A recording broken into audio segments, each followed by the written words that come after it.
আসসালামু আলাইকুম এভরিওয়ান, সবাই কেমন আছেন? আজকে আমি বড় মাছের ডিমের রেসিপি করে আপনাদেরকে দেখাবো। আমি এখানে একটা বড় রুই মাছের ডিম নিয়েছি।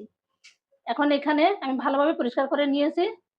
এখন আমি এটা একটু পানি দিয়ে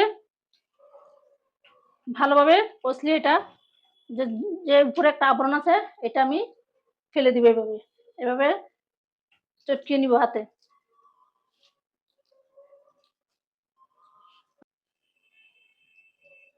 এটা ভালোভাবে চটকিয়ে নিয়েছি। এখানে আর কোনো আবরণ নেই। এখন আমি একটা প্যান বসিয়েছি। এখন আমি প্যানে তেল দিয়ে দিব। প্যানে তেল দিয়ে দিয়েছি। এখন এরকম একটু গোটা, গোটা করে আমি পেঁয়াজ কেটে নিয়েছি। এখন পেঁয়াজগুলা আমি এখানে দিয়ে দিব। আমার ভিডিওটা যারা দেখা শুরু করছেন, প্রতিবারের মতনই আপনাদের কাছে একটা রিকোয়েস্ট, একটা লাইক দিয়ে ভিডিওটা দেখা শুরু করবেন।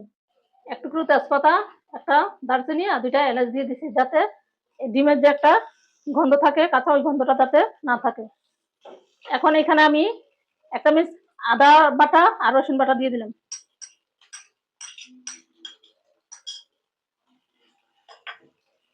এখানে কিছু টমেটো কুচি দিয়ে দিতেছি। আবার একসাথে সবগুলো মিশিয়ে নিব। এতদিন আমি ভিডিও দিতে পারিনি, একটু সমস্যার কারণে অনেকদিন গ্যাপ হয়ে গেছে। এখন বাকি মশলাগুলো দিয়ে উপকরণগুলো দিয়ে দিব। এখানে স্বাদ মতো লবণ দিয়ে দিয়েছি, মরিচের গুঁড়া ২ চামচ, ১.৫ চামচ, হলুদের গুঁড়া ১ চামচ। এখন একটু পানি দিয়ে আমি মশলাগুলো একটু কষিয়ে নিব। আমি পুরোপুরি এগুলা লাল লাল করে ভাজি নাই, পেঁয়াজটা এভাবে একটু আস্তে আস্তে করে রেখেছি। এখন আমি ডিমটা দিয়ে দিব। দিয়ে অনবরত এটা নাড়তে হবে, না হয় তলায় লেগে যাবে বা এটা চাকা হয়ে যাবে, তাই অনবরত নাড়তে হবে। ডিমটা জর্জরা হবে, এভাবে ভালোভাবে এটা নেড়ে দিব। যারা এতক্ষণ আমার ভিডিও দেখেছেন তাদেরকে অসংখ্য ধন্যবাদ।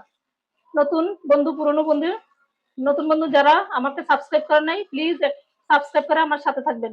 ফেসবুক পেজ থেকে দেখে থাকলে ফলো দিয়ে আমার সাথে থাকবেন। এইভাবে ভালোভাবে এটা এই যে নেড়ে নিব, যাতে এটা চাকা না হয়ে যায়। বেশি বাজা বাজা করবো না, শক্ত হয়ে যাবে। এখানে কয়েকটা কাঁচামরিচ দিয়ে দিব। এখানে কিছু ধনিয়া পাতা আমি দিয়ে দিব, সাথে কয়েকটা লেবু পাতা, যাতে কাশটা গন্ধ যে থাকে একটা ডিমের মাছের, সেটা যাতে না থাকে। একটু নেড়ে সবগুলো একসাথে মিশিয়ে নিব। ডিমের রেসিপি হয়ে গেছে। এখন আমি পরিবেশন করে আপনাদেরকে দেখাচ্ছি। আমার রুই মাছের ডিমের রেসিপি হয়ে গেছে। আমি যেভাবে এই রেসিপিটা করেছি আপনারা একবার এভাবে রেসিপিটা করে দেখবেন, আপনাদের কাছে খুব ভালো লাগবে। আপনাদের ভালো লাগে লাইক, কমেন্ট, শেয়ার করে আমার সাথে থাকবেন। সবাই ভালো থাকেন, সুস্থ থাকেন। আজকের মতন বিদায় নিচ্ছি। আল্লাহ হাফেজ।